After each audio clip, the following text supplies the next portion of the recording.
I never believed in ghosts, demons, or the supernatural. That kind of stuff always felt like nonsense, something people made up to scare themselves. But what happened to me that night changed everything. It started when I moved into an old house on the outskirts of town. The rent was cheap, suspiciously cheap, but I didn't care. I needed a place, and it was perfect. The house had been empty for years, and despite its worn-down appearance, I felt lucky to have found it. The first few nights were uneventful. Just me, my unpacked boxes, and the creaks of an old house settling. But then, strange things began happening. At first it was small, a door that I swore I had closed would be open in the morning, my keys disappearing and reappearing in odd places, whispers that I could never quite make out. I told myself it was just my imagination, tricks of a lonely mind adjusting to a new place. Then, one night, I woke up suddenly, my room unnaturally cold. The air was thick, heavy, like something was pressing down on me. I couldn't move. My breath came in short, panicked gasps. And then I heard it, a whisper, right next to my ear. It was low, raspy, in a language I didn't understand. My heart pounded as I strained to move, to turn my head, but my body refused to obey. The whispering continued, growing more insistent, more desperate, until suddenly, the weight lifted. I sat up gasping, drenched in sweat. My lamp flickered before going out completely. I stayed awake until morning, too terrified to close my eyes. The next day, I convinced myself it was sleep paralysis. Stress. My mind playing tricks. But deep down, I knew something was wrong with the house. And it wasn't just in my head. That evening, as I was brushing my teeth, I caught movement in the mirror. A shadow, just behind me. My stomach clenched as I turned sharply, nothing. But the reflection still showed it. A tall, thin figure with hollow eyes, standing motionless. My blood turned ice cold. I spun around again. Empty. But when I looked back at the mirror, the thing was closer. It was smiling. I ran. I grabbed my keys and bolted out of the house, not stopping until I reached my car. I sat there, my hands gripping the steering wheel, my pulse hammering in my ears. I couldn't go back. I wouldn't. The next morning, I returned with a friend. In the daylight, the house looked normal, almost welcoming. We searched every room, but there was nothing unusual, no shadow, no eerie whispers, no signs of an intruder. My friend laughed, told me I was imagining things, and for a moment, I believed them. That night, I locked my bedroom door and left every light on. I barely slept, flinching at every sound. Around 3 a.m., I heard it again. The whisper. Only this time, it was coming from inside my room. My breath caught in my throat. I turned my head slowly, dreading what I would see. And there it was. Right next to me, inches from my face. The last thing I remember before blacking out was its grin, stretching impossibly wide, as it leaned in and whispered my name. I moved out the next day. But leaving the house didn't mean escaping it. For weeks after, I felt like something was watching me. Shadows in the corners of my vision, cold spots in my new apartment, objects moving just slightly out of place. At first, I chalked it up to paranoia. The trauma of that night lingering in my mind. But then, the whispers returned. It started subtly, just faint murmurs in the silence of my bedroom.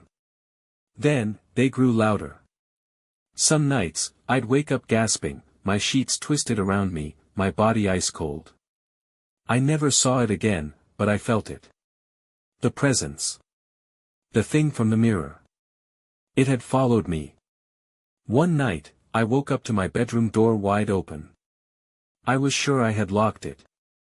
The hallway beyond was pitch black, but I could hear something. Breathing. Slow. Shallow. Right outside my door. I reached for my phone, my fingers trembling. The screen illuminated the darkness, revealing nothing. The breathing stopped, but the silence was worse. Then, my phone buzzed in my hand. A message. "You can't run." My breath hitched. The number was unknown. My hands shook as I typed back, "Who is this?" 3 dots appeared. Typing. Then, another message, "Look behind you." Every nerve in my body screamed don't. But I had to. I turned my head slowly, dreading what I would see. Nothing. Just my empty, dimly lit room. My pulse thundered as I exhaled sharply, trying to convince myself it was just a sick joke. But then, my phone vibrated again. A new message. "Closer than you think." The closet door creaked open. I scrambled out of bed, lunging for the light switch. The bulb flickered once, twice, then burst, plunging me into darkness. The air turned frigid. My breath came out in ragged gasps. I fumbled for my phone, the only source of light, but the screen went black. And then, a whisper. Right at my ear. "Found you." A hand brushed my shoulder. Ice-cold, skeletal fingers. I screamed and bolted for the door, nearly tripping over my own feet. The apartment was suffocating, filled with an unseen force pressing against me, making every step harder. I burst into the hallway, slammed the door behind me, and ran. I didn't stop until I was outside, panting, my heart slamming against my ribs. I never went back. I moved in with a friend, hoping to escape whatever had latched onto me. For a while, things were quiet. No whispers, no shadows, no breathing in the dark. I started to believe it was over. Then, one night, my friend nudged me awake, her voice laced with fear. "You were talking in your sleep," she whispered. "But, it wasn't your voice." A chill ran down my spine. "What did it say?" She hesitated. "It was whispering my name." And then, it laughed. I felt the blood drain from my face.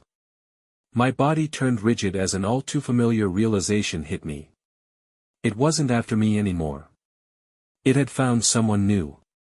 Desperate for help, I called the police. At first, they dismissed my story as stress-induced hallucinations. But when my friend corroborated my claims, describing the chilling whisper and the oppressive presence, they reluctantly agreed to investigate. A patrol officer was stationed outside the apartment for the night. Around 3 a.m., a scream shattered the silence. I rushed to the door just as the officer burst in, pale and shaking. "There's something in there," he gasped, pointing his gun at the empty room.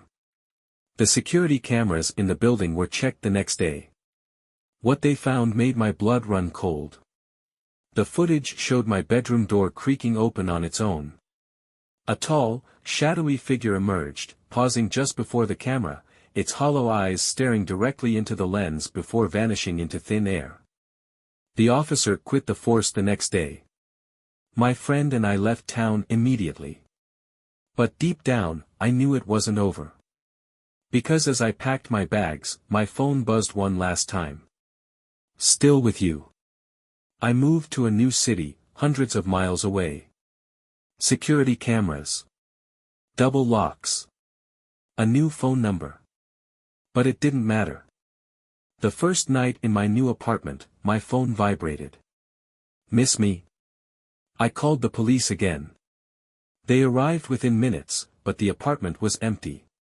They checked security footage, but nothing appeared, just me, pacing the room in terror. The officers exchanged uneasy glances. One of them, a seasoned detective, pulled me aside. "We've seen cases like this before," he said quietly. "Not many, but enough. It doesn't stop. Not until..." A sudden crash from my bedroom. Everyone turned. Guns drawn, the officers advanced. My closet door was open, swinging slightly. One officer reached out, hesitated, then yanked it open. Empty. And then the lights went out.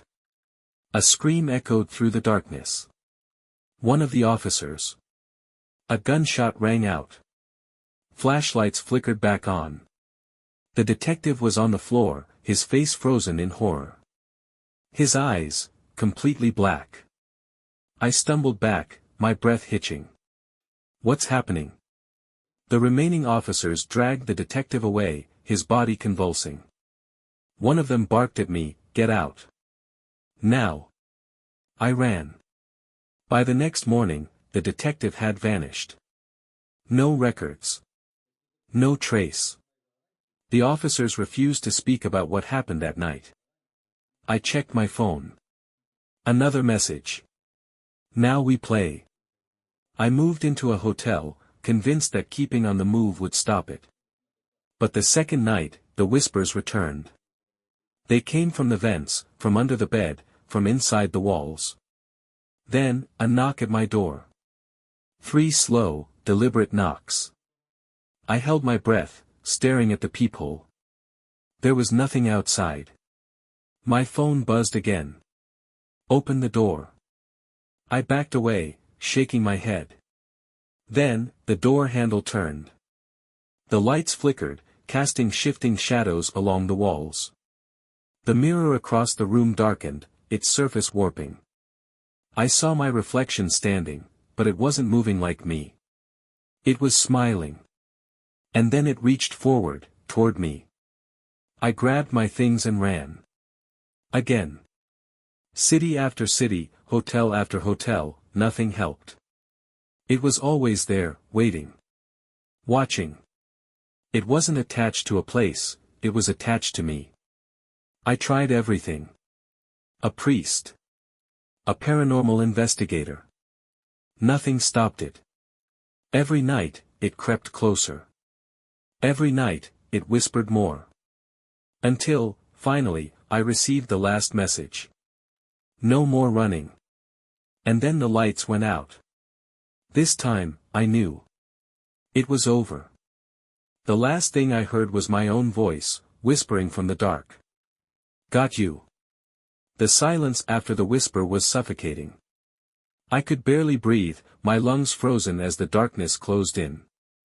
The cold spread through the room, crawling up my spine, suffocating every thought. I stood frozen, my eyes wide in the pitch black, not daring to move. My pulse rang in my ears, drowning out every other sound. But then, a soft scraping. A slow, deliberate sound coming from the corner of the room. It wasn't my voice this time. This whisper was different. It wasn't mocking or playful. It was low, guttural, like the sound of claws dragging against metal. I swallowed hard, the taste of fear thick in my throat. "You think you can hide?"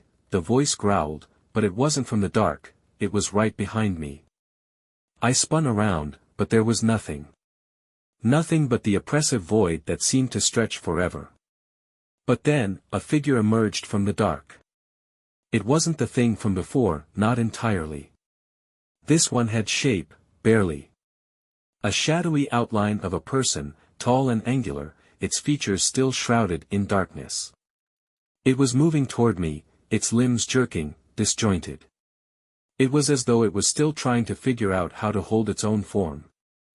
I backed away slowly, every step dragging heavier and heavier, as if the ground itself was trying to swallow me whole. "Where are you going?" the thing hissed. The voice was a blend of my own and something far worse, something ancient, and cold, and wrong. I stumbled, my body shaking as I realized what it was trying to do. It was learning me. Learning who I was. The creature lunged, its hand, no, its claw, slicing through the air with sickening precision. I screamed, but it was too late. The cold fingers wrapped around my wrist, its touch like ice, draining the warmth from my very soul. I tried to yank away, but it tightened its grip, pulling me closer. I could feel it, the weight of its presence pressing against me, suffocating me. "Please," I whispered, my voice cracking. "Please, leave me alone." But it only smiled, its face stretching unnaturally. The darkness behind its grin seemed to pull at me, as if it was trying to drag me into the void where it came from. And then, with a sickening twist, it spoke again. No more running, no more hiding. The shadow let out a low, haunting laugh. But this time, I realized something that froze me even more than its touch. It wasn't just the thing I feared. It was me. My own reflection had been there all along, waiting for me to finally stop fleeing. It was me, the version of me I had been trying to escape. And now, it was pulling me in. The darkness around me seemed to thicken, swallowing the air, as the creature's laugh echoed, hollow and cold. I could feel its grip tightening around my wrist, dragging me closer to the heart of the void. But in that instant, when I thought I was completely lost, I remembered something. The mirror. I'd seen it before. I hadn't understood at the time, but now it was all so clear. The thing hadn't just been following me, it had been inside me, wearing my face. It had been my reflection all along. The mirrors. The way it moved in ways I couldn't control. The whispers. Every message, every movement, it had been coaxing me to stop running, to let go, to let it take over. The creature's face twisted, eyes burning with a twisted satisfaction as if it knew I had figured it out. You can't escape yourself, it hissed, its voice no longer my own but something far darker. I squeezed my eyes shut, fighting the urge to scream. No. Not like this. Not again. I had to do something. The claw around my wrist tightened, and I could feel its icy touch creeping through my skin, gnawing at my bones. But I didn't give in. I couldn't. I forced my eyes open and stared at the figure, my reflection that wasn't mine. I wasn't sure how, but I knew what I had to do. I reached inside, deeper than I ever had before. I pulled the fear from my chest, the pain from my body, and the loneliness I'd carried for so long. I let it all bubble up, every ounce of it. And I screamed. A sound that tore through the silence, ripping the shadows apart. The thing in front of me recoiled, its form flickering like a faulty TV screen. The edges of its face melted away, distorting, twisting as my own emotions ripped at the fabric of the thing that had taken root inside me. No, it snarled, its voice warping, unraveling. You can't. But it didn't finish. With one final, shrill scream, the shadow shattered. The claw released its hold on me, and for the first time in what felt like forever, I felt the warmth return to my body. I collapsed to the ground, gasping for air. I could hear the sounds of my own breath, steady and slow, a reality I thought I'd never feel again. The silence hung in the air for a long time.